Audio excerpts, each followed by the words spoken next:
India एक ऐसा market है जहां पर आप कौन सी कार लोगे ये आप डिसाइड करने की जगह पर कार का डीलर डिसाइड करता है। तो मैंने ऐसा क्यों कहा, इसलिए क्योंकि आपको कौन सी कार खरीदनी है इसके बारे में आपके दिमाग में कोई आइडिया होती नहीं है। आप डायरेक्ट शोरूम चले जाते हो और शोरूम वाला क्या करेगा, उसको जिस कार पर ज़्यादा मार्जिन है वो आपको वो कार चिपकाने के बारे में सोचेगा। ओके, उससे पैसा चाहिए, वो अपना मार्जिन निकालेगा। Hello, Master. Welcome to the world of...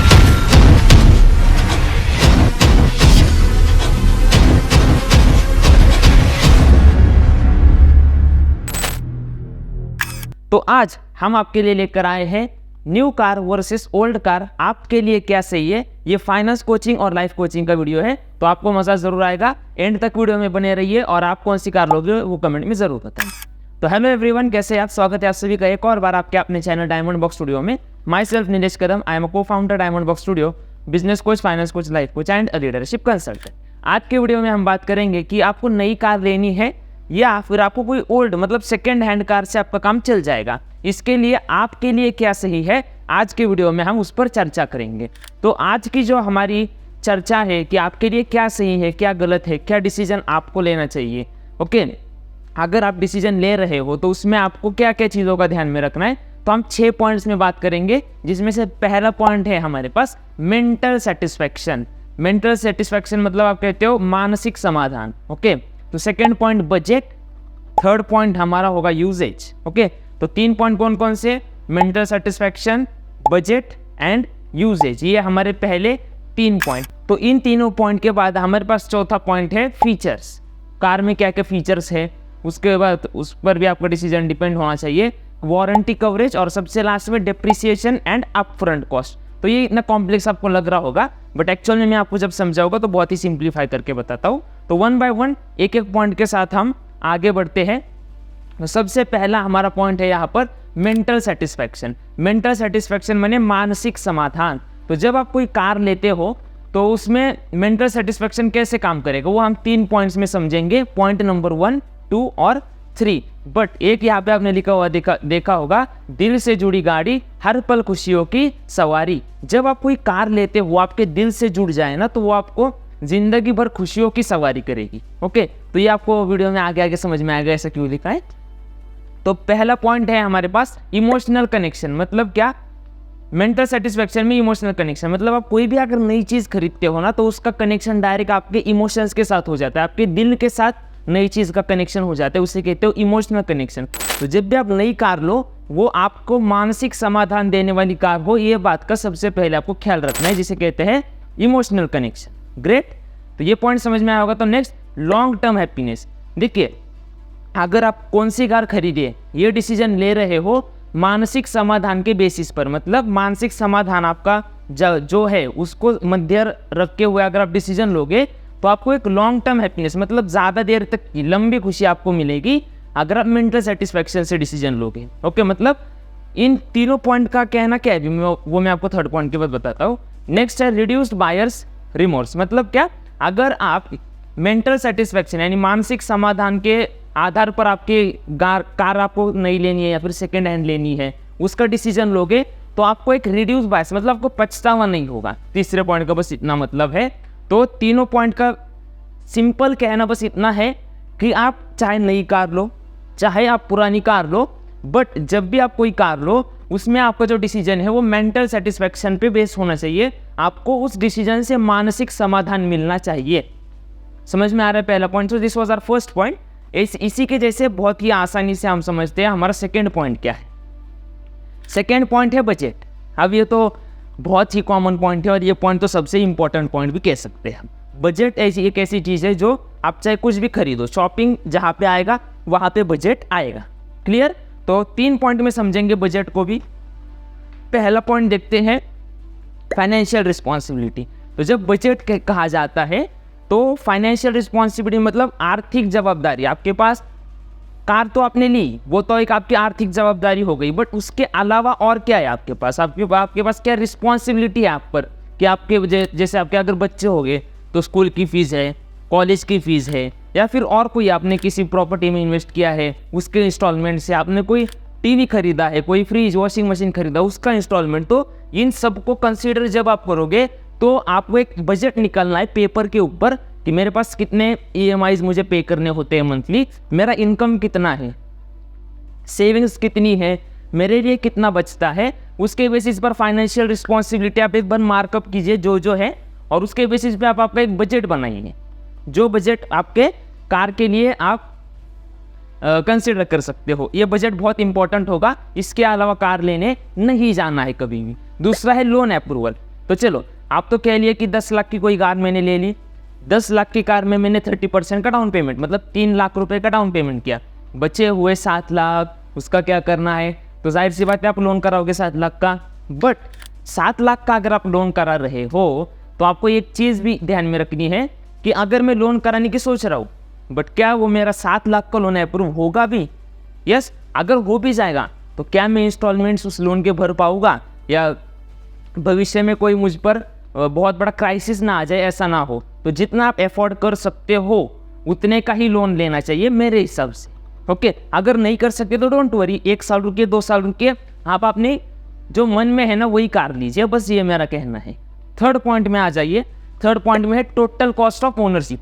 ये तो बहुत इंपॉर्टेंट। अब आपने देखा, किसी को पूछा कि आपने तो ऑनलाइन देखा, नई कार ली, जैसे महिंद्रा थार लो, 13 लाख की है महिंद्रा थार, तो आपको लगेगा अरे यार 13 लाख है, मस्त महिंद्रा थार लेके आओगा और चलाओगा। नो, महिंद्रा थार 13 लाख की है नहीं, उसकी एक शोरूम प्राइस 13 लाख है। बट अगर आप उसमें इंश्योरेंस जोड़ दो, टैक्सेस जोड़ दो, सेस जोड़ दो और बहुत सारी ऐसी चीज़ें जो आप उसमें जोड़ोगे तो 13 लाख की थार आपको 16 लाख 17 लाख में मिलेगी। ऊपर के 3-4 लाख एक्स्ट्रा गए कि नहीं। तो ये चीज़ें जो होती है ना, ये छोटी छोटी चीज़ें होती है। आप एक शोरूम प्राइस देखकर पता लगा प्रेडिक्ट कर लेते हो कि वो आपकी टोटल कॉस्ट है, बट ऐसा नहीं होता। ओनरशिप के लिए बहुत और एडिशनल कॉस्ट आती है। मतलब दिख रही है थार 13 लाख की, बट जब आप उसे घर ले आओगे तब तक वो 16-17 लाख की हो गई होगी। मतलब वो आपको खर्चा किया होगा 16-17 लाख का। तो ये पॉइंट आपको एक ध्यान में रखना है बजट के अंदर, जो है बहुत ही इंपॉर्टेंट पॉइंट है। उसके बाद थर्ड पॉइंट है हमारा यूजेज, कि आप जो कार ले रहे हो आपको वो किस लिए चाहिए। ओके, कार ले रहे हो, चलो ठीक है, आपको पर्सनल यूज़ के चाहिए या फिर आपको बिजनेस करना है, मतलब बिजनेस पर्पस के लिए भी कार होती है ना, जैसे कमर्शियल व्हीकल। पर्सनल व्हीकल का वाइट नंबर प्लेट होता है, बिजनेस मतलब कमर्शियल व्हीकल्स जो होती है उनका येलो नंबर प्लेट होता है। क्या वो कार आप खुद चलाओगे, घर में घर वालों को, फैमिली को यूज़ करोगे, या फिर आप उसे लेकर कैब के तौर पर दे दोगे? कैब सर्विस, टैक्सी सर्विस नहीं किसी को देते हैं हम, ओला उबेर वैसा, तो वैसा करोगे। तो आप उसे पर्सनल यूज़ के लिए यूज़ करना चाहते हो या फिर आपको उस कार का यूज़ करके बिजनेस करना है, ये एक पॉइंट है। दूसरा पॉइंट है लाइफस्टाइल फिट। आपकी लाइफस्टाइल कैसी है, इस पर भी बहुत बड़ा डिसीजन है। जैसे कि अगर कोई पॉलिटिकल आदमी है, उसके लिए SUVs आर बेस्ट, ओके, ऐसा कहा जाता है। तो आप उस अकॉर्डिंग, आपका जो बैकग्राउंड है, आपका जो स्टेटस है, उसके अकॉर्डिंग आप लाइफस्टाइल फिट अपनी कार सिलेक्ट कर सकते हो, जो कि बहुत इंपॉर्टेंट होता है। लॉन्ग टर्म में आपको इसका इफेक्ट दिखेगा। और सबसे लास्ट होता है फैमिली रिक्वायरमेंट्स। मतलब फैमिली, अगर आपकी बड़ी फैमिली है तो आप छोटी कार लेके तो चलेगा नहीं। बड़ी फैमिली है, फैमिली में 8-10 लोग हैं, ले लो SUVs ले लो बड़ी बड़ी। अगर आपकी फैमिली में 3 लोग हैं, आप बड़ी सी SUV लेकर आ रहे हो, कोई फ़ायदा नहीं, छोटी कार लो। तो आपके फैमिली में एक्चुअल में कितने जन हैं? अगर आप बाहर घूमने जाओगे तो आपके साथ कौन कौन निकलेगा? आपकी वाइफ, आपके बच्चे, आपके भाई, आपकी बहन, कौन कौन? तो ये सब का विचार कीजिए, इन सब पर विचार करके थर्ड पॉइंट का डिसीजन। तो ये हर एक पॉइंट का आपको डिसीजन लेना है, जैसे कि पर्सनल या फिर बिजनेस। तो चलो पर्सनल, ठीक है, ये सिलेक्ट। Lifestyle fit select. तो ये चेकलिस्ट मैं आपको दे रहा हूँ, 6 पॉइंट की चेकलिस्ट है। ओके, तो ये आपको एक पेपर पे आप ये पॉइंट लिख लो। पर्सनल वर्सेस बिजनेस, आपको क्या किस लिए चाहिए? पर्सनल, टिक कर दो। आपको लाइफस्टाइल फिट, कौन सी गाड़ी चाहिए? SUV चाहिए, सेडान चाहिए, हैचबैक चाहिए, यहाँ पे लिख लो। हाँ, मुझे ये कार चाहिए, ये कार मुझे लेनी है। फैमिली रिक्वायरमेंट्स, आपके फैमिली के क्या क्या रिक्वायरमेंट्स है, क्या क्या ज़रूरतें हैं, उनको आप एक जगह पे लिख लो। उनको एक जगह पे लिख लो। आपके फैमिली की जो रिक्वायरमेंट्स है उन्हें एक जगह पे लिख लो, इससे आपका काम और आसान। तो ये सब पॉइंट आपको बस सुनने नहीं है। जब आप कार लेने जाओ ना तो इसका एक लिस्ट बनाओ, जैसे कि और 3 पॉइंट अब आ जाएंगे। चौथा पॉइंट है हमारा जो है फीचर्स। अब ये 3 पॉइंट को भी उस लिस्ट में लिख लो और इसका जो जवाब होगा वो लिख लो। अकॉर्डिंगली जब सारे पॉइंट का जब आप लिखोगे आपका जवाब, तो आपको ऑटोमेटिक पता चल जाएगा कि आपको नई कार लेनी है या सेकेंड हैंड कार लेनी है। Next one is innovative technology. तो फीचर जब देखते हो तो टेक्नोलॉजी पे बहुत फोकस किया होता है सभी का, नहीं कि क्या मुझे बहुत बड़ी इंफोटेनमेंट स्क्रीन मिलेगी, एसी कहाँ पर है, एसी के वेंट्स कैसे है, ऑटोमेटिक डोर्स है क्या नहीं, ये सारी टेक्नोलॉजी आपको जो चाहिए उस कार में वो आप लिस्ट अप कर लीजिए कि मुझे इस कार में ऑटोमेटिक डोर चाहिए, मुझे इसमें बढ़िया एसी चाहिए, मुझे इसमें बड़ी बड़ी एम्बियंट लाइटिंग चाहिए, मुझे इतनी बड़ी कार चाहिए, ऐसी चाहिए। तो ये सब आप इनोवेटिव टेक्नोलॉजी में लिख सकते हो। सेकेंड पॉइंट है सेफ्टी एनहांसमेंट। ये बहुत इंपॉर्टेंट है। जैसे कि उस आपकी जो कार आप लेने की प्लान कर रहे हो उसमें सेफ्टी कितनी है, कितनी एयरबैग्स है, उसकी रेटिंग कितनी है। सेफ्टी रेटिंग आजकल ऑनलाइन अवेलेबल है, वो आप ले लीजिए। सेफ्टी रेटिंग 1 स्टार है, 2 स्टार है, 3 स्टार है, 5 स्टार है, उसके बेसिस पर आप डिसीजन लीजिए आपको कैसी सेफ्टी चाहिए। और सबसे लास्ट फ्यूल एफिशिएंसी, कितना फ्यूल भरने पर कितना चलेगी ये भी तो पता होना चाहिए। तो ये भी आप नोट डाउन कर लीजिए कि 1 लीटर फ्यूल में मुझे 15 किलो 20 30 40 50 किलोमीटर गाड़ी चलानी है, वो भी लिख लो। फ्यूल एफिशिएंसी लिख लो आप। एक पेपर पे ये सब जब तक आएगा नहीं ना तब तक आपका डिसीजन बनेगा नहीं। तो इसके लिए कहता हूँ ये वीडियो सेव करके रख लो। फ्यूचर में जब आप कार लोगे या फिर अगर अभी ले रहे हो तो उसके लिए ये सब चेकलिस्ट में पॉइंट बनाओ आपके। जैसे कि इनोवेटिव टेक्नोलॉजी, मुझे क्या क्या चाहिए, मेरी कार में मुझे क्या टेक्नोलॉजी चाहिए, मुझे कैसी कार चाहिए, वो आप इसमें लिख सकते हो। सेफ्टी में आप लिख सकते हो मुझे कितनी एयरबैग्स वाली कार चाहिए, ओके। या फिर मुझे जो कार चाहिए उसकी सेफ्टी रेटिंग कितना स्टार होगा, 1 स्टार होगी, 2 स्टार होगी, 3 स्टार, वैसे लिख सकते हो। Last point is fuel efficiency, कितने फ्यूल पे कितनी गाड़ी चलाऊँ, ये भी पॉइंट आपको इंक्लूड करना है चौथे पॉइंट के अंदर। अब आते हैं 5वें पॉइंट पे जो है वारंटी कवरेज। अब जब आप कोई भी कार लोगे ना तो वहाँ पे वारंटी कवरेज बहुत इंपॉर्टेंट होता है। क्या क्या फ़ायदा होता है वारंटी कवरेज का, बाय द वे 3 पॉइंट में बता हुआ। पहला पॉइंट फाइनेंशियल प्रोटेक्शन। आज आपने लोन पर गाड़ी ले ली, आप EMI भर नहीं पा रहे हो या फिर कुछ भी फाइनेंशियल प्रॉब्लम आपके लिए कुछ भी फाइनेंशियल प्रॉब्लम हो, या फिर आपकी फैमिली में किसी को मेडिकल इमरजेंसी आ गई, तो इस केस में क्या करना पड़ेगा, वारंटी कवरेज तो आपके पास है ही ना, तो फाइनेंशियल प्रोटेक्शन आपका वैसे ही बच जाएगा। जैसे इंश्योरेंस हो गया, इंश्योरेंस आप यूज़ कर सकते हो। सेकेंड आपके पास बहुत इंपॉर्टेंट है लॉन्ग टर्म वैल्यू। मतलब क्या, अगर आपकी गाड़ी पे वारंटी है ना, जब तक आपके गाड़ी पे वारंटी है तब तक आपकी कार की वैल्यू बनी रहेगी। मतलब ज़्यादा जल्दी कम नहीं होगी, धीरे धीरे कम होगी। जिस दिन आपके कार पे से वारंटी चली गई उस दिन उसकी वैल्यू लगभग आधी हो गई, समझ लेना, ओके।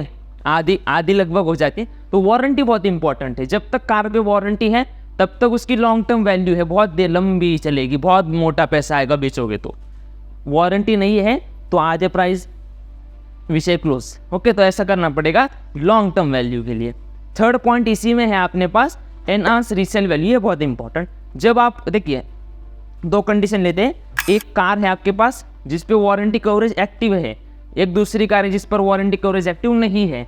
इस केस में अगर ये कार जिस पे वारंटी कवरेज है इसे आप बेचो और इसे बेचने जाओ, दोनों सेम कार होगी, तो क्या होगा, जो जिसके साथ वारंटी कवरेज है ना वो कार महंगी बिकेगी, जिसके साथ नहीं है ना वो बहुत ही लो कॉस्ट में बिकेगी। तो ये एक बहुत इंपॉर्टेंट होता है वारंटी कवरेज। तो इस पर भी आप थोड़ा सा डिसीजन आपके अकॉर्डिंग ले लीजिए, आपको क्या लगता है। वारंटी कवरेज को भी आप नज़रअंदाज मत कीजिए, ये बहुत इंपॉर्टेंट है। तो जो इंपॉर्टेंट पॉइंट है उनकी बस मैं एक चेकलिस्ट आपको दे रहा हूँ। इसके बाद वाला जो हमारा पॉइंट है, लास्ट पॉइंट है, छठा पॉइंट, जो है depreciation and upfront cost, okay. Depreciation and upfront cost में क्या बताते हैं हम, न्यू वर्सेस यूज्ड। अब अगर आप नई कार लोगे, अगर आप पुरानी कार लोगे, तो नई कार में क्या होता है, नई कार की जो वैल्यू है, मतलब जो उसकी प्राइस है वो पहले से ज़्यादा होती है, तो वो जल्दी कम हो जाती है, ओके। बट अगर कोई पुरानी कार ले रहे हो आप, सेकेंड हैंड कार ले रहे हो, तो उस कार में क्या होता है, वो जब नई थी तो उसकी वैल्यू ऑलरेडी कम हो चुकी है, और अब जब उसकी प्राइस कम हो चुकी है ना, आपने उस पॉइंट पर बाय किया है, तो आपको थोड़ा सा यूज कार में वो कार की वैल्यू धीरे धीरे कम होगी। नई कार होगी तो उसकी वैल्यू जल्दी कम होगी। ये बात आपको ध्यान में रखनी है। नई कार की वैल्यू बहुत जल्दी कम होती है, पुरानी कार हो तो उसकी वैल्यू पहले से ही कम है, हो के कितनी कम होगी, तो धीरे धीरे कम होगी। क्लियर। इसके बाद वाला लास्ट पॉइंट है financial planning, okay. Financial planning मतलब क्या, आपको देखना है कि अगर मैं लोन पर कार ले रहा हूँ तो मुझे कार का EMI है, घर का महीने का राशन है, लाइट बिल है, पानी बिल है, वॉटेवर, और बहुत सारा, school fees, tuition fees, college fees वगैरह बहुत सारा। तो ये सब आपको एक लिस्ट बनानी है कि मुझे कार के EMI के अलावा और कितने खर्चे हैं, उन सबको एक बार आप लिस्ट में लेके आइए एंड देन आपका डिसीजन ले लीजिए। और फाइनली सबसे लास्ट में डिसीजन इज योर्स। ओके, मतलब आप देखिए डायमंड बॉक्स स्टूडियो पे आपको क्या मिला इस वीडियो में। इस वीडियो में हमने आपको बताया नहीं कि आप नई कार लो या फिर आप पुरानी ले लो। हर एक की सिचुएशन अलग अलग है, हर एक की फाइनेंशियल कंडीशन अलग है, किसके पास पैसा है किसके पास नहीं है। तो इस पूरे में हमने बस आपको 6 ऐसे पॉइंट बताए जिनको आपने नज़रअंदाज नहीं करना चाहिए जब आप नई कार खरीदोगे। तो वो 6 पॉइंट्स के बारे में थोड़ा आप सोचिए, उसको एक पेपर पे लिस्ट बनाइए और उसमें से जो आपको लगता है वो लिखिए। और उसके बाद आपको ऑटोमेटिक आपके दिमाग में डिसीजन आ जाएगा कि मुझे नई कार लेनी है, नहीं मुझे पुरानी कार लेनी है। तो वो डिसीजन आपको ऑटोमेटिक आ जाएगा। तो ये हर एक का अपना अपना काम है। तो हमारा बस इंटेंशन इतना था कि हमने आपको वीडियो सिंप्लीफाई, मतलब आपका डिसीजन सिंप्लीफाई किया, आपको एक साँचा दे दिया है। आप आपकी इन्फॉर्मेशन उसमें भर दीजिए, डिसीजन अपने आप आपको पता चल जाएगा। तो आपको ये वीडियो कैसा लगा फाइनली ये बताइए। तो decision is your, refer all the points and mention your decision in comments. मतलब अगर आप कार ले रहे हो या फिर लोगे तो आप एक बार ये लिस्ट भरिए, आपका क्या डिसीजन है, आप नई कार लेने वाले हो या फिर आप सेकेंड हैंड कार लेने वाले हो, वो हमें कमेंट में ज़रूर बताइए, बट डिसीजन आपका है। Okay, free finally yes. तो फाइनली आप सभी का बहुत बहुत धन्यवाद। ये है हमारी team diamond box studio. Okay, या आप तो पहचानते ही होंगे। तो एंड सबसे लास्ट में एक और बात, ये कुछ सोशल मीडिया हैंडल्स है हमारे, इंस्टाग्राम है, थ्रेड्स है, यूट्यूब है। यहाँ पर आप डायमंड बॉक्स स्टूडियो सर्च करोगे तो हम 1 नंबर पे आ जाएगी। एक बात और, अपने चैनल पर 101 दिन का बेवफा टू बिजनेस बादशाह चैलेंज चल रहा है। ये चैलेंज आप मिस मत कीजिए। अगर आपको बिजनेस करना है, स्टार्टअप करना है या फिर कर चुके हो बट चल नहीं रहा, तो उसके लिए आपको क्या करना है ये आपको हम बता रहे हैं बेवफा टू बिजनेस बादशाह चैलेंज में। 1 जनवरी से चैलेंज स्टार्ट हुआ है। यूट्यूब चैनल को सब्सक्राइब नहीं किया तो सब्सक्राइब कीजिए, इंस्टाग्राम पे फॉलो कीजिए। आपको एक दिन, हर एक दिन एक नई स्ट्रैटेजी मिलेगी। मतलब 1 जनवरी को बिजनेस को बढ़ाने की एक स्ट्रैटेजी, 2 जनवरी को दूसरी, 3 जनवरी को तीसरी, ऐसी 101 अलग अलग स्ट्रैटेजीज आपको मिलेगी बेवफा टू बिजनेस बादशाह चैलेंज में। ओके, तो फाइनली मैं बस इतना ही कहूँगा कि आपका जो डिसीजन है वो आप कमेंट में बताइए। ये वीडियो आपको कैसा लगा वो भी कमेंट में बताइए। और इसके बाद आपको वीडियो किस टॉपिक पे चाहिए वो हमें कमेंट में ज़रूर बताइए। और इंस्टाग्राम पे फॉलो कीजिए, थ्रेड्स पे फॉलो करके यूट्यूब पे सब्सक्राइब करना ना भूलें। और इन सबसे इम्पॉर्टेंट, ये वीडियो आपके फ्रेंड्स और फैमिली में शेयर ज़रूर कीजिए। बाय।